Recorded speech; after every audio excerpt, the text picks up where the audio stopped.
ඉතින් අපි මේ කට්ටියවත් බලාගෙන කොහොමම ඉස්සරහට යනවා.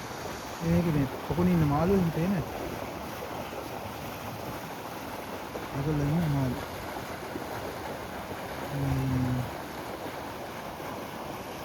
අර කට්ටියද ඉඳාසේ ඉන්නේ මාළු තියෙනවා. මේ විදිහට තමයි මේ ආවට පරිසරේ. මේක මම සීත ඍතුව කාලේ ගත්ත සමහර වීඩියෝ වගේකුත් තියෙනවා. මේක අර සමහර චිත්‍රපටි වල තියෙන ඔය නාට්‍ය වල එහෙම තියෙන පරිසරය වගේ තමයි. මෑන්ස් කෙනෙක් එහාට මෙහාට යනවා තනියම. එයාලට කාගෙන්වත් කිරිහැරයක් නැහැ ඉතින්. මේ විදිහට ගන්න.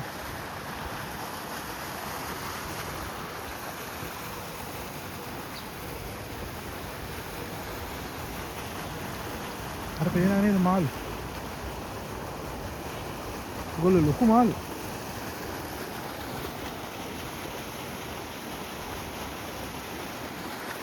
මම අර කලින් කිව්වා වගේ ඔය දැන් සමහර චීන, කොරියන්, ජපාන් චිත්‍රපටි වල තියෙන පරිසර ඉතින් මේ රටවල තියෙන පරිසර නේ වගේ තියෙන්නේ. ඒ වගේ තමයි තියෙන්නේ. ඉතින් මේක අර උද්‍යානයේ හැටියට ඉතින් හදලා හොඳට නඩත්තු කරගෙන යනවා. එහෙම තමයි ඉතින්. මේක අර ඉතින් ඇහැට ප්‍රියයි. කට්ටිය කැමති, මෙහි අයත් කැමති, මෙහි ඉන්න විදේශික ශිෂ්‍යයොත් කැමති. මෙහි අය කියලා මම අදහස් කරුවේ චීන ජාතික ශිෂ්‍යයෝ. ඉතින් ඒගොල්ලොත් මේ පරිසරෙත් රස විඳිනවා. ඉගෙන ගන්නට කරනවා. අර ඒක නිරවුල් අධ්‍යාපනයකට හොඳයි. ඉතින් අර නිෂ්කලංක පරිසරය.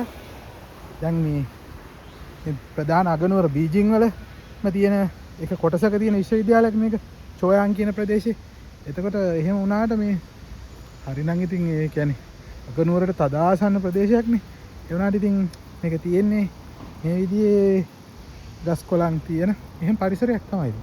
ඒගොල්ලෝ ගොඩක් ගස් හිටවනවා. ඒ වගේම මේ මම නිතර කියන දෙයක් අර ගස් වලින් ඒ කියන්නේ ලී වලින් දව වලින් කරන ඉදිකිරීම් ගොඩක් තියෙනවා. ඒ කියන්නේ ගස් කපනවා, හිටවනවා, කපනවා දෙකම කරනවා ඒගොල්ලෝ.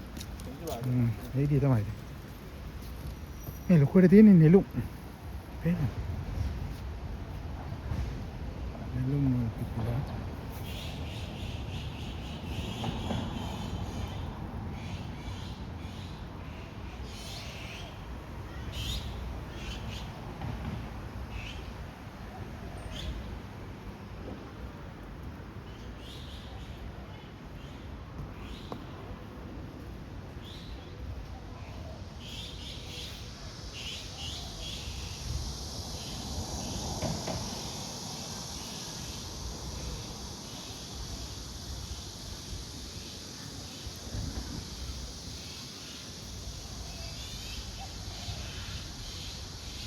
ඈතින් පේන්නේ අර අපි කලින් ආව උද්‍යානයේ මේ මෙතන තියෙන මේක ගේට්ටුවකින් ඇතුල් වෙනකොට පේන විදිහ එක ප්‍රධාන ගේට්ටුවක්.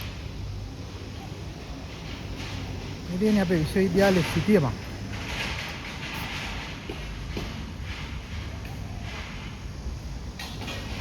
දැන් මම මේ ගේට්ටුවෙන් එළියට යනවා.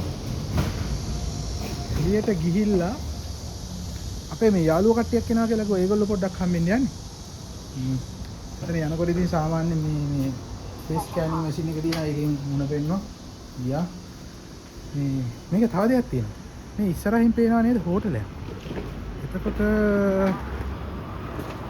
හෝටලයක් කියලා මොකක්ද ඉදිකිරීමක් වගේ එකක් පේනවනේ. හෝටලයක් කියලා තේරෙනවනේ. මේක සාමාන්‍යයෙන් කතාවට කියන්නේ නෙමෙයි. ඇත්තටමත් මේක මේ නම බලන්නකො. CUC International